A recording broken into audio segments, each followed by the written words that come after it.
হ্যাঁ বন্ধুরা, আজ ফলহারিণী তারামায়ের পুজো। ফলহারিণী কথার অর্থ হল ফল হরণকারী। যিনি অশুভ ফল হরণ করেন তাকেই ফলহারিণী বলা হয়। জ্যৈষ্ঠ মাসের অমাবস্যা তিথিতে এই ফলহারিণী পুজো হয়ে থাকে।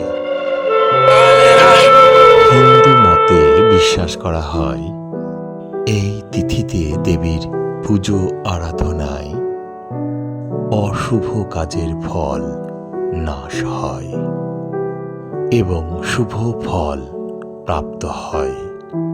তো বন্ধুরা, শুরু হয়ে গেছে ফলহারিণী অমাবস্যা। এবার দর্শন করুন আনন্দময়ী, ব্রহ্মময়ী, মমতাময়ী তারা মাকে। জয় জয় জয় জয়।